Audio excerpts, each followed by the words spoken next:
Hello friends, welcome back to Innovations in Marketing and Marketing Innovations. We are going ahead with our journey in terms of understanding marketing of innovations. And I have tried hard to dwell upon this subject in progression in terms of innovations in marketing and leading towards marketing of innovation. My team has tried to bring in relevant aspects, concepts, theories in sequence. We have tried to fetch references which are strongly associated with the key element of the subject. And since we have started marketing of innovations, we have tried to put up a context to it.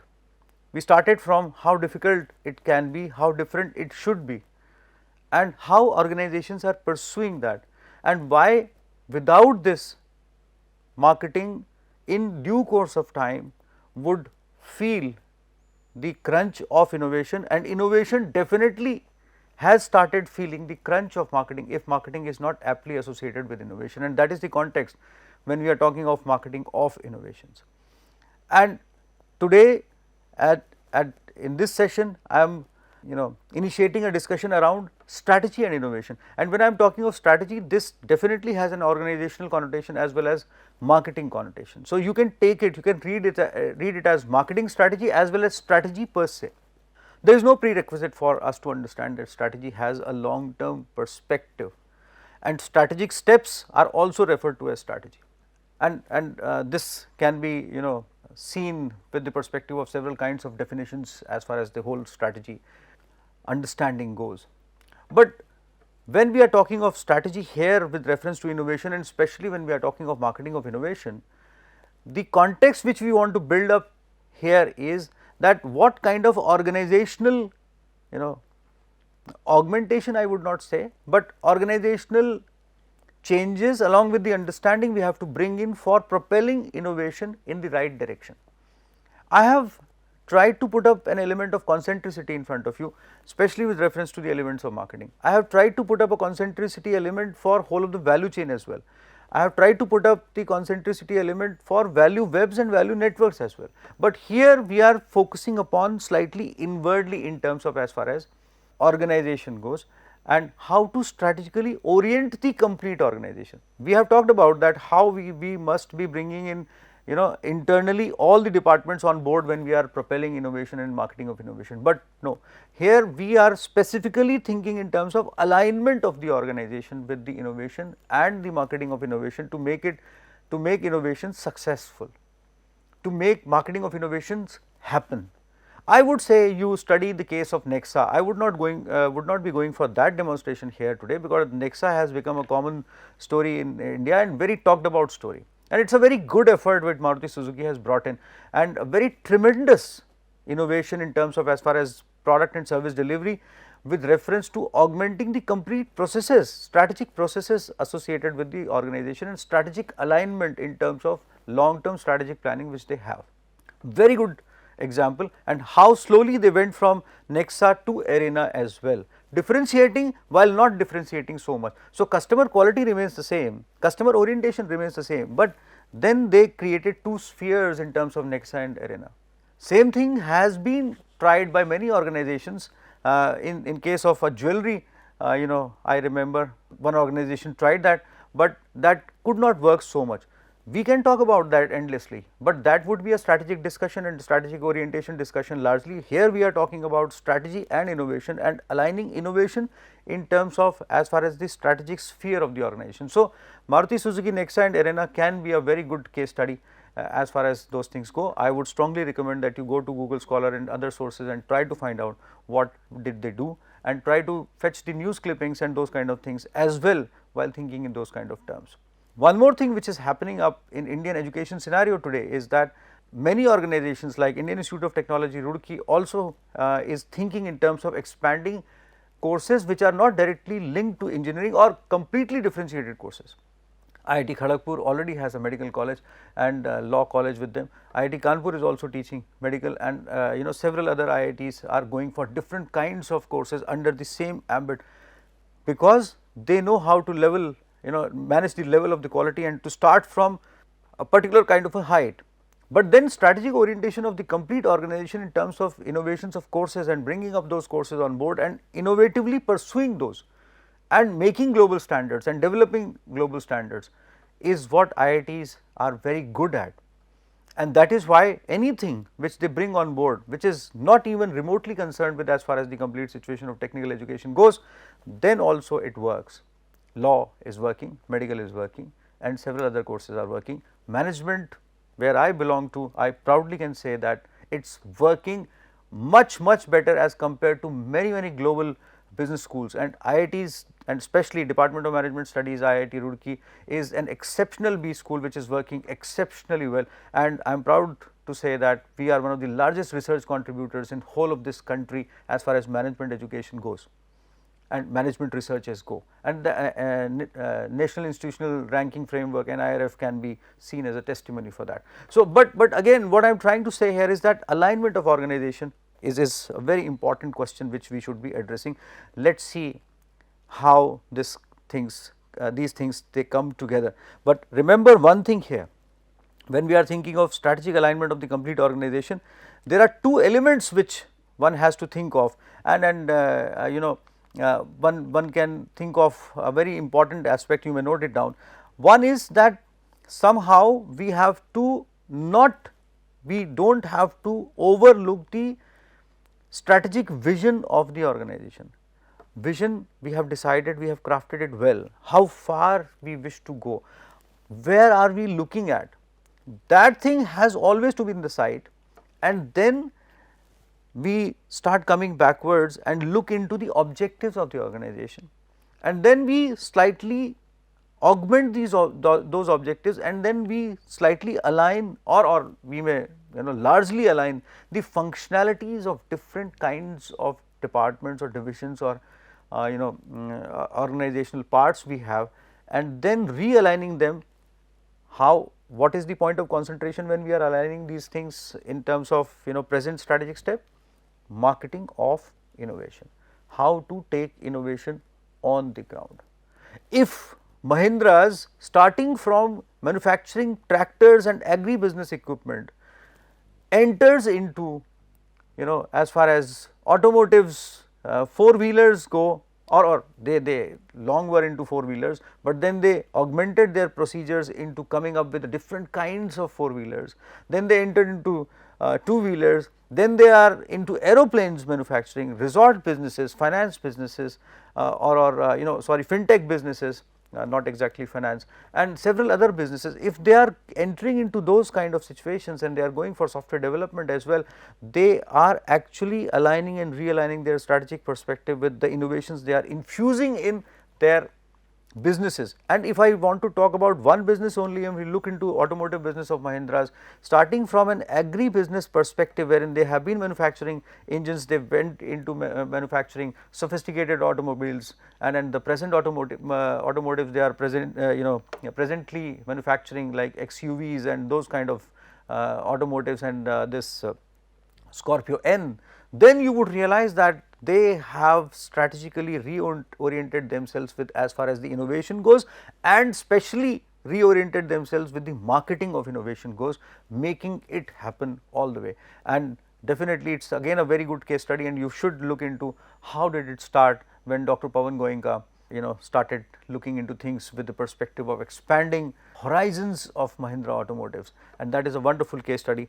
So, let us look at a very cute case study for you today, and it is my favorite, and the picture on the next slide is yet my favorite, and you would also love it. And these pictures with, if could have been with some slight music, that is not much, there is a bigger desire now. You see, look, beautiful child. And if you are producing and developing something for this wonderful beautiful child, you sometimes feel like carrying such a beautiful child in your lap basically. But and then you see, you are developing something for this baby, changing baby care forever, Pampers, a wonderful case study, and the source is given at the foot of the slide. Pampers' journey to becoming a leading brand in the diaper industry involved a combination of innovation, strategic redesign, that is what we are talking of. Automotives is a very different kind of a thing to understand, and it is very visible. Look at this, small product, but this gives comfort to this, young child, beautiful child who does not understand comfort or discomfort, can only express that by crying or not crying. And how to understand this child as a consumer. It is again a very brilliant kind of a thing which Procter and Gamble might have done, and several other companies they do. But then combination of innovation, strategic redesign and extensive research efforts. Research efforts means, would you be talking to the child? How would you be understanding the child is feeling happy about this? You have to notice so many things, you have to understand so many things, you have to talk to mothers, you have to talk to so many people, but then still child has the answer. So, Pampers' success in marketing innovation is not only about selling a product, but also about understanding and addressing the evolving needs of parents and caregivers by leveraging effective marketing strategies to communicate the benefits of their products. And here I wish to add it from my side, evolving needs of parents and caregivers and the understanding of the child. It is very interesting when you think of communicating with a child of what makes this child happy. So, challenges faced by Pampers in the Indian market, and we are talking of Indian market here. Traditional cloth diapers. People have been so passionate about preparing cloth diapers, whenever a mother is expecting, the preparations used to be in the house that smooth cloth they used to find, and it should not be rough, it should be very smooth, very silky, and it should not be very new cloths, this is not always very silky. And then you have to find those cloths and you have to cut them into equal pieces and stitch them or do not stitch them whatsoever, and then you have to kind of it is an exercise, traditional cloth diapers. And Indians are good at this art, that is very important. Those are reusable, those are washable, and kind of you can frequently change them and you can have piles of them and so on, we all of us know that. Distribution challenges on the other side, reaching to the nooks and corners, and people should come voluntarily and buy this, and people understand that this has a disposability associated with that, and those have reusability associated with that.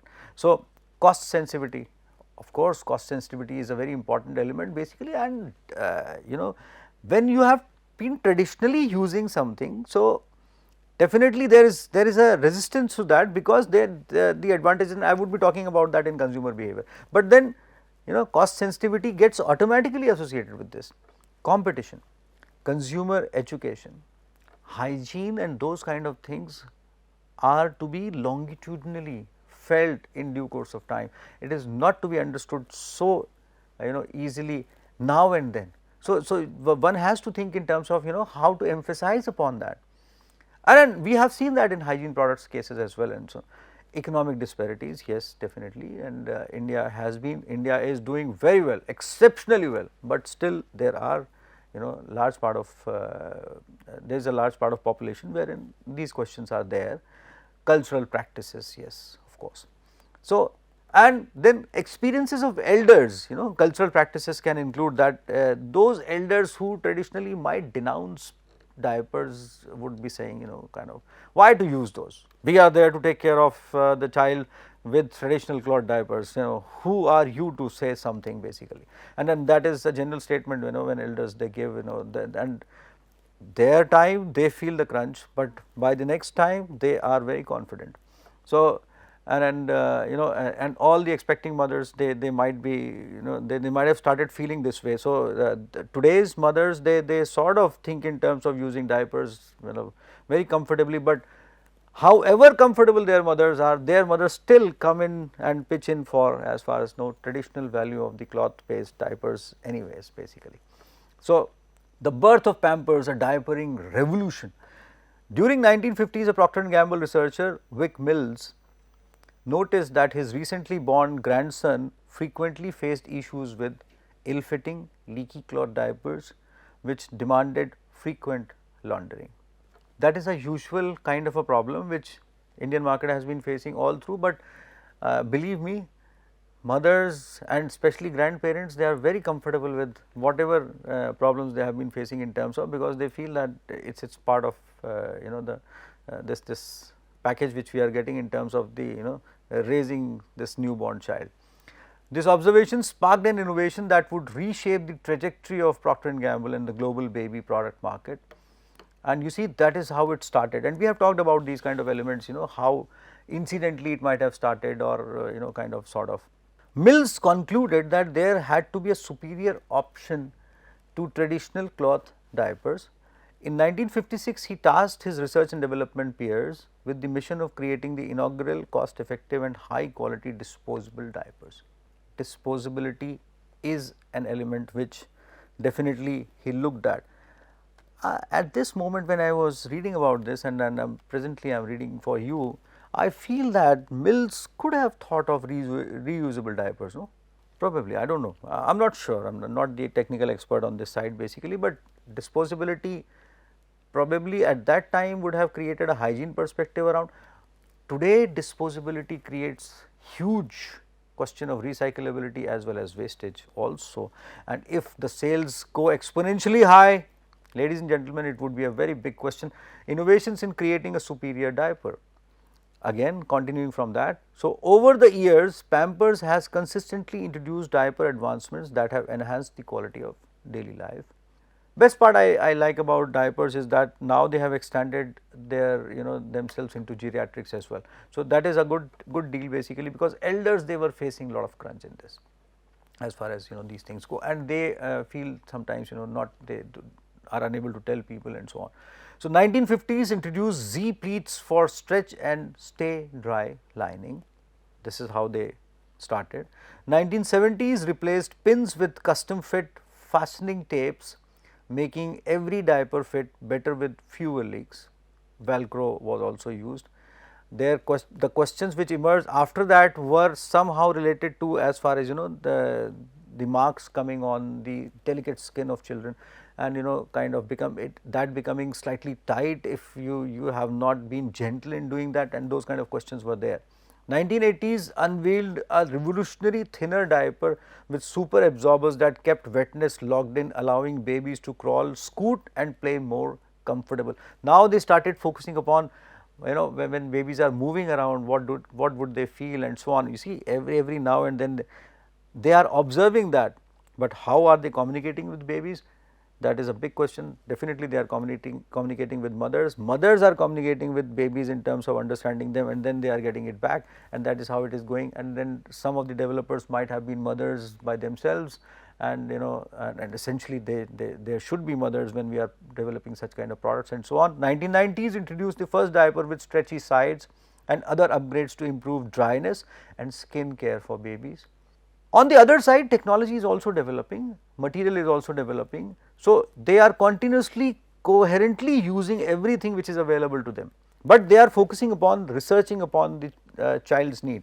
2000s introduced baby stages of development, a complete line of diapers, training pants and wipes designed for every stage of baby's development. Now they have almost completed the communication with the babies. There is a global competition and research insights associated with this. So for 3 decades after Pampers' introduction to the market, Procter & Gamble held a dominant position as the leading brand of disposable diapers on store shelves. However, by late 90s, Pampers' market share declined. Somehow, and we talked about that, somehow they were not looking into as far as innovative perspective with strategic orientation and taking it further. Their primary competitor Huggies had significantly narrowed the gap in consumer preference, prompting Procter & Gamble to seek an innovative approach to regain their top position in the diaper category, but nevertheless 3 decades they enjoyed this innovation, that is for sure.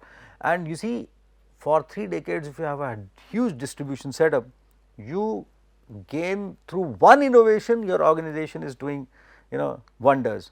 So the initial success of original Pampers design was primarily based on its practical advantages, effectively absorbing waste and preventing leaks.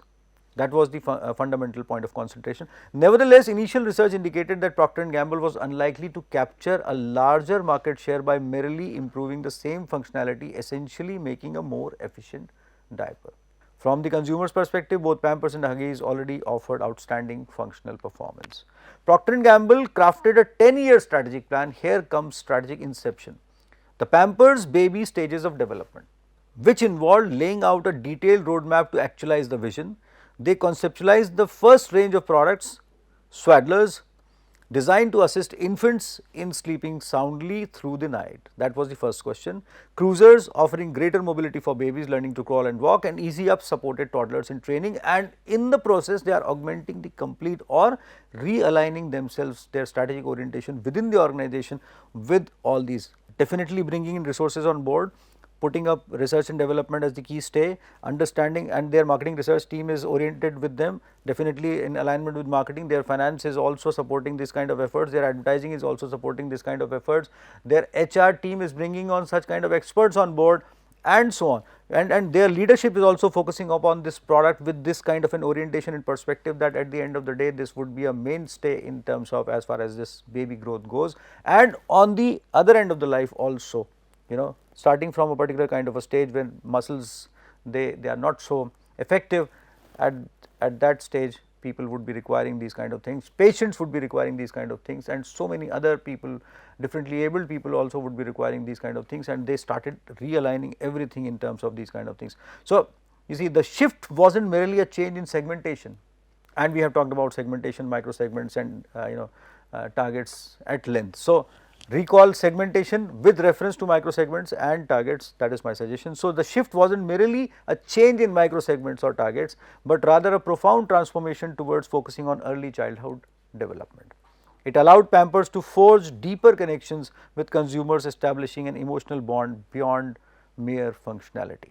By introducing baby stages of development product line, Pampers re-established their dominant status as the leading brand of disposable diapers, a category they had originally pioneered almost 50 years ago. What is strategy and innovation now? Innovation strategy is the only way to make sound trade-off decisions and choose the right practices. That is what Gary P. Pisano says, and there is a paper, Pisano, Gary P. 2015, you need an innovation strategy. So, and as I said, that strategy has a long term perspective, but then strategic steps are also to be seen with the connotation of strategy. So, why is it so hard to, author says that why is it hard to build and maintain the capacity to innovate? The reason is not simply a failure to execute, but a failure to articulate an innovation strategy that aligns innovation efforts with the overall business strategy, and that is what we have been talking of. When Pampers took 3 decades to develop their market, and then somehow competition creeped in, and they were neck to neck and then fighting hard, and then they innovated once again, and then they realigned their strategy through as far as the life stages of a child goes, and realigned the complete strategic orientation and organizational perspective as well. Then they started growing once again. You see, and that is precisely the point which this paper makes. So, this point is to be emphasized here, that articulate an innovation strategy that aligns innovation efforts, and this is the most important thing, efforts with the overall business strategy. When we are talking of business strategy, I would not go into the digress into the details, because this subject is about innovation, not strategy. But then what business we are into, that is an element which has to be associated with as far as the efforts directed towards innovation goes. So, what business we are into? Are we into diaper business, or are we into nurturing the life of a child through different stages, or supporting the happiness of a child, supporting the growth of a child, those kind of things. If we are having that thing in mind, that we are supporting a mother and a child as far as making them comfortable with this kind of a stage or these kind of stages in their lives, and this is our business, then the efforts would have a different kind of a connotation, and that would be aligned in terms of as far as the whole scenario goes, because marketing research, that is a very important element. If we are not thinking in terms of what business we are into and aligning those with as far as the innovation steps go, or stages go, or marketing of innovation at large with as far as the whole scenario goes, if you are not doing that, remember, we would be focusing upon the product based marketing research. what kind of product we should be improvising upon, and then we might be ending up into an entrapment of not going ahead and not creating a marketable kind of a thing. And I would be talking about that when we would be talking about consumer behavior in subsequent sessions. And that consumer behavior discussion would not be associated with the earlier discussion which we had in terms of innovations in marketing. That consumer behavior perspective is associated with how consumers, they are resistant to changes, what innovations, what marketers can do while bringing in innovations on board for consumer adaptability. I will be talking about that. But again, if we redefine our business with as far as strategic perspective goes, then efforts and marketing research would be in alignment to each other, and that is the most important thing. So, you see, without an innovation strategy, companies will have a hard time weighing the trade-offs of various practices, and that is precisely I am putting forward, such as crowdsourcing, customer co-creation, and so may end up with grab bag of approaches and so on. As I said, that would be a product focus kind of a thing rather than an in entirety. And when we are talking of customer co-creation, you see, Pampers did that. That definitely is a process of bringing things on board, because if you do not do that, and I have talked about value co-creation and with a perspective of values, basically, if we do not understand what mothers want for their children, and mothers always want best for their children. So, if we do not understand that, then Pampers would not have gone through this journey of different stages as far as the situation goes. So, and extending this argument, so they will have trouble designing a coherent innovation system if they are not looking at this, at this perspective which we are trying to build here. And if they are if they are having this trouble designing a coherent innovation system that fits their competitive needs over time, may be tempted to ape someone else's system as well. That would be a piecemeal kind of an arrangement, and they will find it difficult to align different parts of organization with shared priorities, and that is precisely the point which I am trying to make. If the complete organization with shared priority perspective is not along with the innovation and marketing of innovation, that innovation would not be propelled for a long term with lots of orientation, because organizations' belief that this is going to change our fortune is very important. Here in case of Pampers we have seen that, in case of Mahindras I talked about Scorpio, and in some other cases Nexa we have seen, and so on. Several other kinds of examples are there when whole of the organization got aligned with believing that this is the future of our organization in terms of if we innovate and market this well. So, innovation as it spans across various organizational functions can only be shaped by senior leaders, largely it is done that, and we have observed that, but then whole of the team has to propose that and bring on board the foreseen beautiful fruits associated with that, and putting up a concrete marketability element to that. So, in this capacity they must acknowledge that the innovation strategy, similar to the innovation process, demands constant experimentation and adaptability. Leaders, they are usually not afraid of failures, but then getting their attention, their belief has to be meticulous and systematic. And on the other side, leaders, they definitely keep on looking into things basically with that kind of a perspective. I will be coming back to you while building upon this case in terms of strategy and innovation, relationship of strategy and innovation, and would summarize the scenario with lots of other insights and putting up a complete picture in front of you in my next session. Till then, goodbye.